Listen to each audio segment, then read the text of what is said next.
Welcome to my channel. तो आज मैं गोटे भिडटे स्टार्ट करने जाऊँगी। इतिहासर चैप्टर टी ना हो इतिहासर अर्थ और प्रासंगिकता। तो चलतु स्टार्ट करिए भिडटी। एटा प्रथम अध्याय इतिहासर अर्थ और प्रासंगिकता। ग्रीक शब्द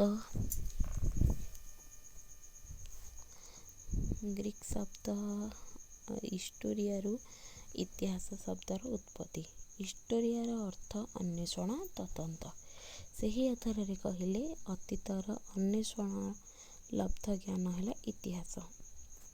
अतीत अन्वेषण करे जो ज्ञान आम प्राप्ति होता है सेटा हूँ इतिहास।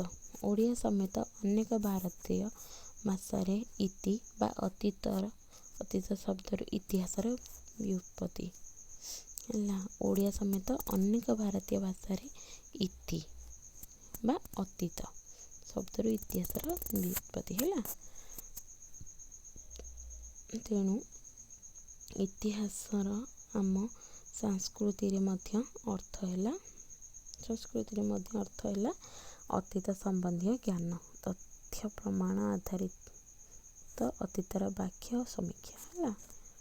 तेणु इतिहास आम संस्कृतिर अर्थ है अतीत संबंधी ज्ञान है। अतीत आम जो ज्ञान पाइचे आम संस्कृति तार इतिहासर अर्थ हो अतीत संबंधी ज्ञान। तथ्य प्रमाण आधार अतीतर व्याख्या और समीक्षा। तथ्य प्रमाण आधार अतीतर व्याख्या समीक्षा मान तथ्य आधार इतिहासर आधार है तथ्य प्रमाण। यह आधार अतीतर व्याख्या करवा और समीक्षा करवा यहाँ है इतिहास। इंग्राजी तथ्य प्रमाण को सोर्सेस कहुए। इंग्राजी तथ्य प्रमाण को कौन कहुए? सोर्सेस कहुए।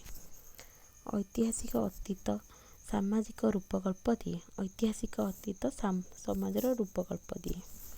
ऐतिहासिक अतीतटा सब समाजर रूपकल्प दिए है। मात्र तापाई आधार है तथ्य प्रमाण, किंतु तापाई आधार है तथ्य प्रमाण। अर्थात इतिहास कौन सी मनगढ़ा कहानी नुहे। इतिहासटा कौन सी भी मनगढ़ा कहानी नुहे। पुणी इतिहास जेहेतु अतीतर कहानी और घटना गुड़िक घटबार बहु वर्ष पर लिखा जाए ताकू नहीं भिन्न भिन्न मत रही कौन सी अस्वाभाविकता नहीं। जेहेतु इतिहासटा जो घटना घटी जाए तार बहुत वर्ष पर लिखा जाए तेणु ताकू नहीं भिन्न भिन्न लोकंर भिन्न भिन्न मत रहा कौन सी अस्वाभाविक नुह। यहाँ स्वाभाविक कथा है। तथ्य प्रमाण को अतुट रखी भिन्न भिन्न दृष्टि इतिहास लिखा जाए पारे।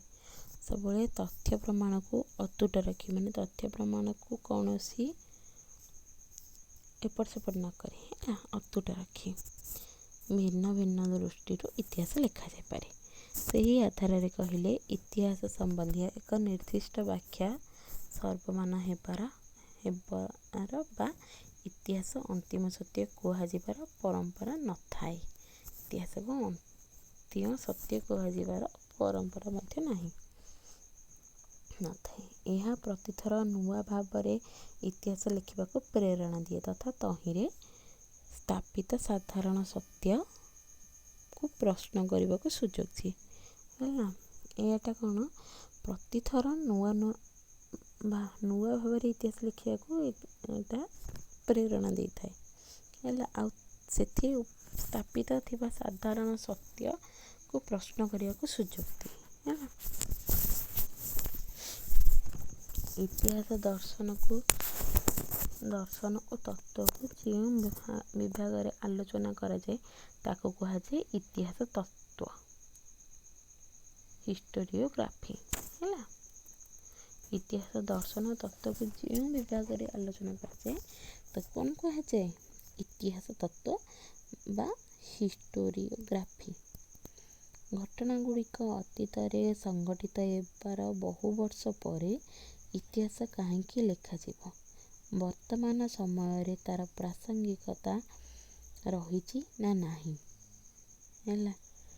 इतिहास लेखन और अध्ययन बेले क्यों ପ୍ରଶ୍ନ ସବୁ ମହତ୍ଵ ପାଏ। ସମୟ ବଦଳିବା ସାଙ୍ଗରେ ଇତିହାସ ଗବେଷଣା ଅଧ୍ୟୟନ କେମିତି ବିବର୍ତ୍ତନ ଆସେ, ସେସବୁ କଥା ଇତିହାସ ତତ୍ତ୍ୱ ଆଲୋଚନା ହୁଏ। ଇତିହାସ ତତ୍ତ୍ୱ ସମ୍ବନ୍ଧୀୟ ଅବଧାରଣା ଇତିହାସ ଅଧ୍ୟୟନକୁ ରୁଦ୍ଧିମନ୍ତ, ଉପଯୋଗୀ ତଥା ଆମୋଦଦାୟୀ କରେ। ହେଲା, ଅତୀତ ଭାରତରେ ମଧ୍ୟ ଇତିହାସ ଅଧ୍ୟୟନର ଏକ ସ୍ୱକୀୟ ପରମ୍ପରା ରହିଥିଲା। ଅତୀତ ଭାରତରେ ମଧ୍ୟ ଇତିହାସ ଅଧ୍ୟୟନର ଏକ ସ୍ୱକୀୟ ପରମ୍ପରା ରହିଥିଲା।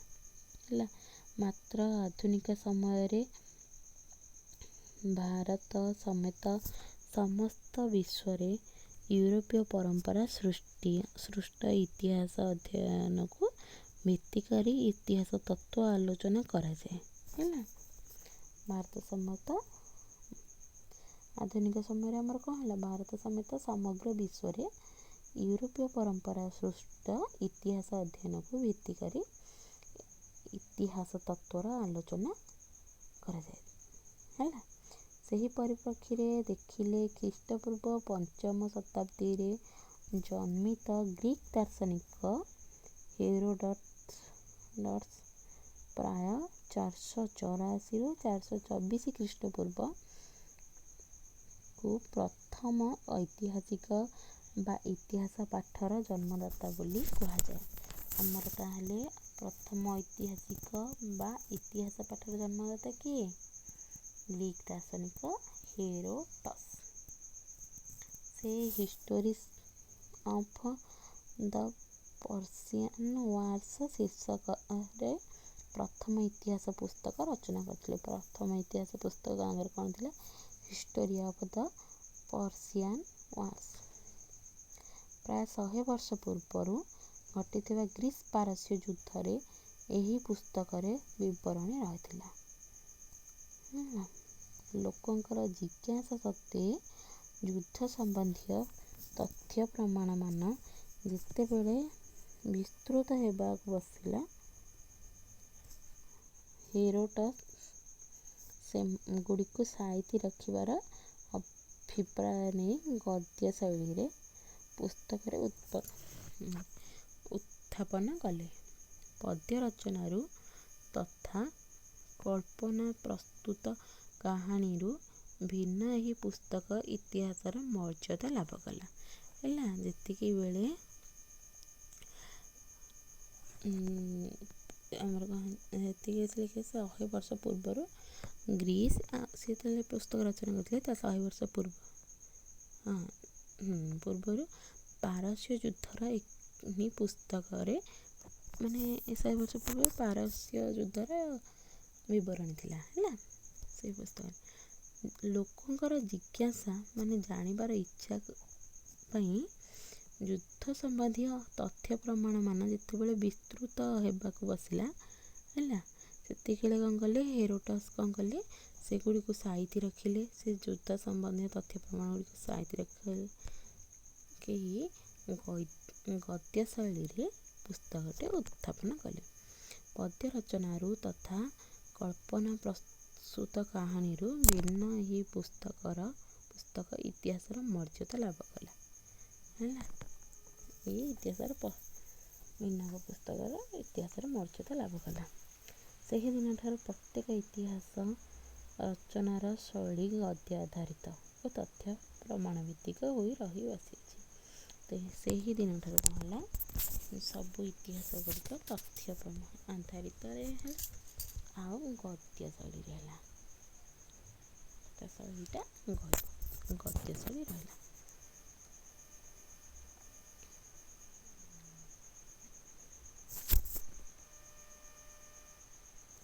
ପାର୍ସିଆନ୍ ଯୁଦ୍ଧରେ କ'ଣ ସବୁ ଘଟିଥିଲା ତାହାର ବିଶଦ ବିବରଣୀ ରହିଥିଲା ହେରୋଡଟସ୍ଙ୍କ ଲିଖିତ ଇତିହାସ ପୁସ୍ତକରେ। ପାର୍ସିଆନ୍ ଯୁଦ୍ଧରେ କ'ଣ ସବୁ ଘଟିଥିଲା ତାର ସବୁ ବିବରଣୀ ଗୁଡ଼ିକ ରହିଥିଲା ହେରୋଡଟସ୍ଙ୍କ ଲିଖିତ ଇତିହାସ ପୁସ୍ତକରେ। ଏହା ତତ୍କାଳୀନ ବୌଦ୍ଧିକ ବର୍ଗକୁ ସନ୍ତୁଷ୍ଟ କରିପାରିଲା ନାହିଁ।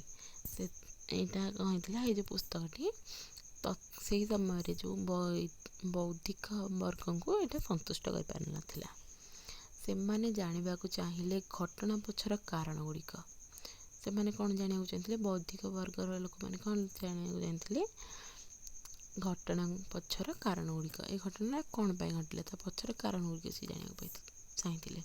ତାର ଉତ୍ତର ଦେବାକୁ ଯାଇ ହେରୋଡସ୍ ସମକାଳୀନ ଅନ୍ୟ ଜଣେ ଗ୍ରୀକ୍ ଦାର୍ଶନିକ ଥ୍ୟୁସିଡାଇସ୍ 460 396 ଖ୍ରୀଷ୍ଟପୂର୍ବ ଲେଖିଥିଲେ ହିଷ୍ଟୋରି ଅଫ୍ ଦ ପେଲୋପୋନେସିଆ ୱାର୍। ହେଲା, ସେଇଥିପାଇଁ ସେ ଯେଉଁ ଜାଣିଲେ ପୂର୍ବ ମାନେ ଘଟଣା ପଛର କାହାଣୀଟା ଯେଉଁ କାରଣଟା ଜାଣିବାକୁ ଚାହିଁଲେ, ସେଇଥିପାଇଁ ହେରୋଡସ୍ କ'ଣ କଲେ, ଅନ୍ୟ ଜଣେ ଦାର୍ଶନିକଙ୍କର ଯେଉଁ ଥିଲା ଥ୍ୟୁସିଡାଇସ୍ଙ୍କର ଲେଖା ହିଷ୍ଟୋରି ଅଫ୍ ଦ ପେଲୋପୋନେସିଆନ୍ ୱାର୍, ଯାହା ଯୁଦ୍ଧର କାହାଣୀ ସହିତ କାରଣ ଗୁଡ଼ିକ ମଧ୍ୟ ଦର୍ଶାଇଥିଲେ। ଅର୍ଥାତ୍ ହେରୋଡସ୍ ଇତିହାସ ପୁସ୍ତକରେ ଯଦି କ'ଣ ଘଟିଥିଲା ତାକୁ ପ୍ରାଧାନ୍ୟ ଦିଆଯାଇଥିଲା। ଥ୍ୟୁସିଡାଇସ୍ଙ୍କ ପୁସ୍ତକରେ କ'ଣ ସହିତ କାହିଁକି ଘଟଣା ଘଟିଥିଲା ତାହାକୁ ମହତ୍ତ୍ୱ ଦିଆଯାଇଥିଲା। ହେରୋଡସ୍ କ'ଣ ଲେଖିଥିଲେ, ମାନେ ତାଙ୍କର ଥିଲା କ'ଣ ହେଇଥିଲା, ଯୁଦ୍ଧରେ ସବୁ କ'ଣ ହେଇଥିଲା। କିନ୍ତୁ ଥ୍ୟୁସିଡାଇସ୍ଙ୍କର କ'ଣ ଥିଲା, କ'ଣ ସହିତ କାହିଁକି, କ'ଣ ହେଇଥିଲା ଆଉ କାହିଁକି ଘଟିଥିଲା, ଏଗୁଡ଼ା ସବୁ ତାକୁ ମହତ୍ତ୍ୱ ଦିଆଗଲା। ଏହି ଦୁଇ ପ୍ରଶ୍ନ ସହିତ କିଏ, କେବେ ଓ କେଉଁଠାରେ ଭଳି 3ଗୋଟି ପ୍ରଶ୍ନ ମିଶି ଅତୀତର ତଥ୍ୟକୁ ଏକ ମୋଟ ସ୍ୱରୂପ ପ୍ରଦାନ କଲେ।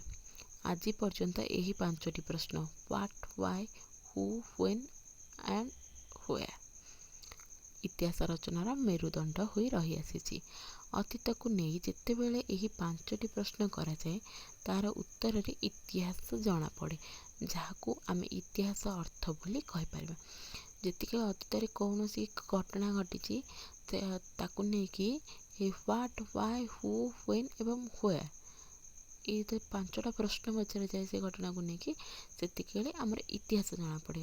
ଧର କୌଣସି କୋଉଠି ଝଗଡ଼ା ଲାଗିଛି, ତମେ ଜାଣିଲ କି କ'ଣ ବିଶ୍ୱଯୁଦ୍ଧ ହେଇଥିଲା, ଆମେ ତ ଦେଖିନଥିଲେ ନା ଏତିକିବେଳେ, ଆମେ ଜାଣିଲେ, ତାହେଲେ ସେଇଠି ଆମେ କୋଶ୍ଚିନ୍ କରିବା ହ୍ୱାଟ୍, କ'ଣ ପାଇଁ ହେଇଥିଲା, କାହିଁକି ହେଇଥିଲା, କିଏ କରିଥିଲେ, କେତେବେଳେ ହେଇଥିଲା, କେଉଁଠାରେ ହେଇଥିଲା। ଏଗୁଡ଼ା ଯେତେବେଳେ ଆମେ କୋଶ୍ଚିନ୍ କରିବା, ସେତିକିବେଳେ ଆମେ ଇତିହାସ ଜାଣିବା। ସେଇ ଘଟଣାର ସମ୍ପୂର୍ଣ୍ଣ ଇତିହାସ ଆମେ ମାନେ କାହିଁକିନା ଏଇ କୋଶ୍ଚିନ୍ର ଆନ୍ସର୍ରେ କିନା ଇତିହାସ ଜଣାପଡ଼ିଯିବ। ସେ ଘଟଣା କ'ଣ ପାଇଁ ହେଇଥିଲା, କାହିଁକି ହେଇଥିଲା, କିଏ ହେଇଥିଲା, କେତେବେଳେ ହେଇଥିଲା, ଏଇଟା ହେଲା। ଏଥିରୁ କାହାରି ଇତିହାସ ଅଧ୍ୟୟନ ବେଳେ ଏଡ଼ି ଦିଆଯାଇ ନପାରେ। ସବୁଗୁଡ଼ିକୁ ସମାନ ମହତ୍ତ୍ୱ ମିଳିଲେ ଇତିହାସ କାର୍ଯ୍ୟ ଓ କାରଣ ମଧ୍ୟ ରହିଥିବା ସମ୍ବନ୍ଧକୁ ସ୍ପଷ୍ଟ କରିବ। ଘଟଣାଟିଏ ଘଟିଲେ ତା ପଛରେ ଏକାଧିକ କାରଣ ରହିଥାଏ। ଯେତିକିବେଳେ ଘଟଣାଟିଏ ଘଟେ ତା ପଛରେ ବହୁତ କାରଣ ରହିଥାଏ, ଗୋଟିଏ କାରଣ ନୁହଁ, ବହୁତ କାରଣ ରହିଥାଏ। ଯେଉଁ ଯୁଦ୍ଧ ହେଉ କି ଯାହା ବି ହେଉ, କାର୍ଯ୍ୟ ଓ କାରଣ ମଧ୍ୟରେ ସମ୍ବନ୍ଧକୁ ସୁସ୍ପଷ୍ଟ କରିବ।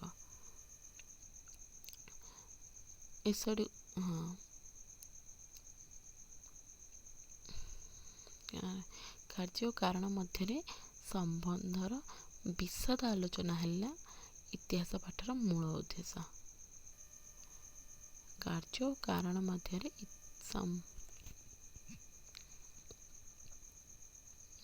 ଇତିହାସ ପାଠର ମୂଳ ଉଦ୍ଦେଶ୍ୟ। ଇତିହାସ ଯଦିଓ ଅତୀତର ଏକ ସମୀକ୍ଷାତ୍ମକ ଅଧ୍ୟୟନ, ବର୍ତ୍ତମାନ ତହିଁରୁ ବାଦ୍ ପଡ଼େ ନାହିଁ।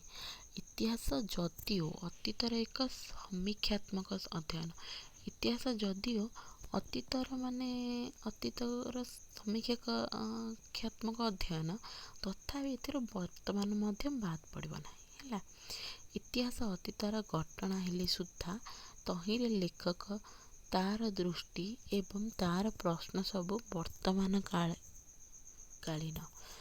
ଇତିହାସଟା ଅତୀତ ହେଲେ ମଧ୍ୟ ଇତିହାସର ଲେଖକ ଯିଏ ହେଇଥାଏ, ସିଏ କ'ଣ ତାର ଦୃଷ୍ଟି ଏବଂ ତାର ପ୍ରଶ୍ନ ବର୍ତ୍ତମାନ କାଳୀନ ହେଇଥାଏ। ସେ ସମ୍ମୁଖୀନ ହେଉଥିବା ସମସ୍ୟା ଗୁଡ଼ିକ ବର୍ତ୍ତମାନର, ଯେ ଲେଖକ ଯେଉଁ ସମସ୍ୟା ଗୁଡ଼ିକର ସମ୍ମୁଖୀନ ହେଉଥାଏ ସେଗୁଡ଼ା ହେଲା ବର୍ତ୍ତମାନ। ତେଣୁ ଇତିହାସ ମୋଟାମୋଟି ଭାବରେ ବର୍ତ୍ତମାନ ଦୃଷ୍ଟିକୋଣରୁ ଅତୀତର ଅଧ୍ୟୟନ ମାତ୍ର ହୁଏ। ପ୍ରତ୍ୟେକ ଚିନ୍ତାଶୀଳ ବ୍ୟକ୍ତି ଭଳି ଐତିହାସିକ ଏକ ସୁଖଦ ଭବିଷ୍ୟତର କଳ୍ପନା ହେଲା। ପ୍ରତ୍ୟେକ ଚିନ୍ତାଶୀଳ ବ୍ୟକ୍ତି ଭଳି ଐତିହାସିକ ଏକ ଗୋଟେ ଚିନ୍ତାଶୀଳ ବ୍ୟକ୍ତି ଭଳିଆ ଐତିହାସିକ ଏକ ସୁଖଦ ଭବିଷ୍ୟତର କଳ୍ପନା ହେଲା। କଳ୍ପନା କରି ବର୍ତ୍ତମାନର ଦୃଷ୍ଟିକୋଣରୁ ଅତୀତକୁ ଅନ୍ୱେଷଣ କରେ ହେଲା। ଏହି ଆଧାରରେ ଅନ୍ୟ ସମସ୍ତ ବିଷୟ ଭଳି ଇତିହାସ ସମୟ ସହିତ ତାଳ ଦେଇ ନୂଆ ପ୍ରଶ୍ନ, ନୂଆ ଯୁକ୍ତି ଏବଂ ଅଭିନବ ବିଶ୍ଳେଷଣ ପ୍ରଦାନ କରେ, ଯାହା ପୂର୍ଣ୍ଣତଃ ସମାଜ ଉପଯୋଗୀ ହେଲା। ଯାହା ସବୁ ଇଏ କରେ ପ୍ରଶ୍ନ, ଯୁକ୍ତି ଏବଂ ଅଭିନବ ବିଶ୍ଳେଷଣ ମାନ ପ୍ରଦାନ କରେ, ତାହା ହେଲା ସମାଜ ଉପଯୋଗୀ। ଡାକ୍ତର ଯେମିତି ରୋଗର ଉପଶମ ଦେବା ଲାଗି ସମସ୍ୟାର ମୂଳକୁ ଯାଆନ୍ତି, ଇତିହାସ ମଧ୍ୟ ପ୍ରତ୍ୟେକ ସମସ୍ୟାର ଚେର ବୁଝିବାକୁ ପ୍ରୟାସ କରେ ହେଲା। ଡାକ୍ତର ଯେମିତି କାହାକୁ ଜ୍ୱର ହେଲେ କ'ଣ ପାଇଁ ଜ୍ୱର ହେଲା ସେ ଯେମିତି ମୂଳକୁ ଯାଏ, ସେମିତି ଇତିହାସ ଆଗରୁ ଯେଉଁ ସବୁ ସମସ୍ୟା ହେଇଛି ଐତିହାସିକ ତା ଚେରକୁ ବୁଝିବାକୁ ଚେଷ୍ଟା କରେ କ'ଣ ପାଇଁ ହେଇଛି। କୌଣସି ଘଟଣାକୁ ଉପର ଠାଉରିଆ ଭାବେ ନ ଦେଖି ତାର ମୂଳକୁ ଦେଖିବାକୁ ହୁଏ ଐତିହାସିକତା। କେଉଁ ଗୋଟିଏ ଘଟଣାକୁ ଖାଲି ଉପରୁ ଦେଖିଦେଲେ ହେବନି, ତାର ମୂଳକୁ ଯିବାକୁ ପଡ଼ିବ। କ'ଣ ପାଇଁ ହେଲା, କାହିଁକି ହେଲା, ଏଗୁଡ଼ା ସବୁ ଜାଣିବାକୁ ଐତିହାସିକତା କୁହାଯାଏ। ଏହା ଇତିହାସ ଅଧ୍ୟୟନକୁ ପ୍ରାସଙ୍ଗିକ କରେ। ଏହା କ'ଣ ଇତିହାସ ଅଧ୍ୟୟନକୁ ପ୍ରାସଙ୍ଗିକ କରେ। ଐତିହାସିକ ଆର୍.ଜି. କଲିଂଗଉଡ୍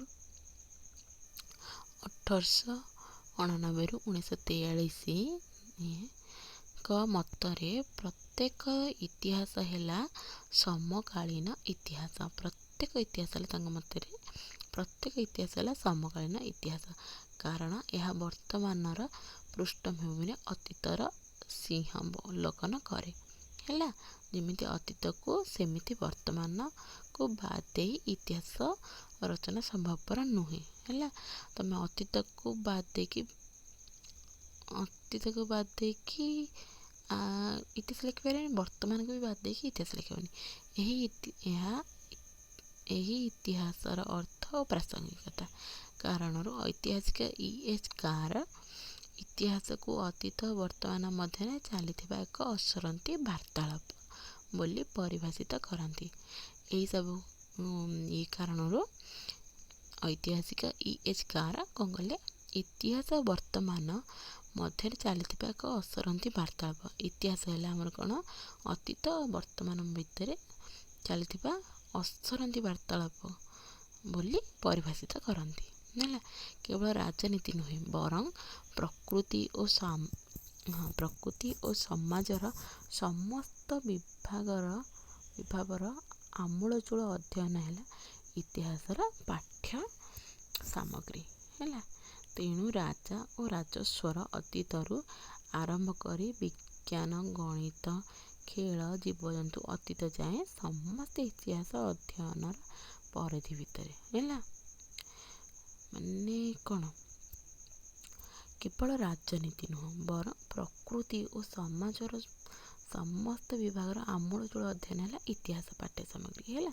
ତେଣୁ ରାଜା ଓ ରାଜତ୍ୱ ଅତୀତର ଆରମ୍ଭ କରି ବିଜ୍ଞାନ, ଗଣିତ, ଖେଳ, ଜୀବଜନ୍ତୁ ଅତୀତ ଯାଏଁ ସମସ୍ତେ ଇତିହାସ ଅଧ୍ୟୟନର ପରିଧି ଭିତରେ ହେଲା। ଏସବୁ ହେଉଛି ଇତିହାସ ଅଧ୍ୟୟନର ପରିଧି ଭିତରେ। ଏହା ଇତିହାସର ପ୍ରାସଙ୍ଗିକତାକୁ ଦର୍ଶାଏ। ଏହାର ସାରାଂଶ ହେଲା, ଇତିହାସର ଅର୍ଥ ହେଲା ଅତୀତ ସମ୍ବନ୍ଧୀୟ ଜ୍ଞାନ, ଯାହାକି ତଥ୍ୟ ଓ ପ୍ରମାଣ ଉପରେ ଆଧାରିତ ହେଲା। ତଥ୍ୟ ଓ ପ୍ରମାଣକୁ ଅତୁଟ ରଖି ଭିନ୍ନ ଭିନ୍ନ ଦୃଷ୍ଟିରୁ ଇତିହାସ ଲେଖାଯାଇପାରେ। ଇତିହାସ ଦର୍ଶନ ଓ ତତ୍ତ୍ୱ ଆଲୋଚନାକୁ ଇତିହାସତତ୍ତ୍ୱ ବୋଲି କୁହାଯାଏ। ଖ୍ରୀଷ୍ଟପୂର୍ବ 5ମ ଶତାବ୍ଦୀରେ ଜନ୍ମିତ ଗ୍ରୀକ୍ ଐତିହାସିକ ହେରୋଡଟସ୍କୁ ଇତିହାସର ଜନ୍ମଦାତା ବୋଲି କୁହାଯାଏ। କାର୍ଯ୍ୟ ଓ କାରଣ ସମ୍ବନ୍ଧରେ ବିଶଦ ଆଲୋଚନା ହିଁ ଇତିହାସର ମୂଳ ଉଦ୍ଦେଶ୍ୟ। ଐତିହାସିକ ଆର୍.ଜି. କଲିଂଉଡ୍ଙ୍କ ମତରେ ପ୍ରତ୍ୟେକ ଇତିହାସ ସମକାଳୀନ ଇତିହାସ, କାରଣ ବର୍ତ୍ତମାନ ଦୃଷ୍ଟିକୋଣରୁ ଅତୀତର ଅଧ୍ୟୟନ କରାଯାଏ। ଇତିହାସ ପରିସର ବିସ୍ତୃତ, ତେଣୁ ଏହାର ପ୍ରାସଙ୍ଗିକତା ବହୁବିଧ। ହେଲା, ଏଇଟା ହେଲା ଏ ବିଷୟଟା ହେଲା ଏତିକି। ଇତିହାସ ଅର୍ଥ ଓ ପ୍ରାସଙ୍ଗିକତା ହେଲା ଏତିକି। ତ ଯଦି ଆପଣମାନଙ୍କୁ ଏ ଭିଡ଼ିଓଟି ମୋର ଭଲ ଲାଗିଥାଏ ତେବେ ଲାଇକ୍ କରିବେ, କମେଣ୍ଟ କରିବେ, ସେୟାର କରିବେ ଆଉ ସବସ୍କ୍ରାଇବ୍ କରିବେ ମୋ ଚ୍ୟାନେଲଟିକୁ। କାହିଁକିନା ମୁଁ ମୋର ଏଇ ଚ୍ୟାନେଲରେ ବହୁତ ଏଜୁକେସନ୍ ବା ଷ୍ଟଡ଼ି ଭିଡ଼ିଓ ବହୁତ ପକେଇବି। ତ ଆଉ ଯଦି କିଛି ଭୁଲ ଆପଣଙ୍କୁ ଲାଗୁଛି ତାହେଲେ କମେଣ୍ଟ ମାଧ୍ୟମରେ ମୋତେ ଜଣାଇବେ। ଚାଲନ୍ତୁ ଏ ଭିଡ଼ିଓଟି ଏଇଠି ଏଣ୍ଡ କରୁଛି। ଦେଖା ହେବା ନେକ୍ସଟ ଭିଡ଼ିଓରେ।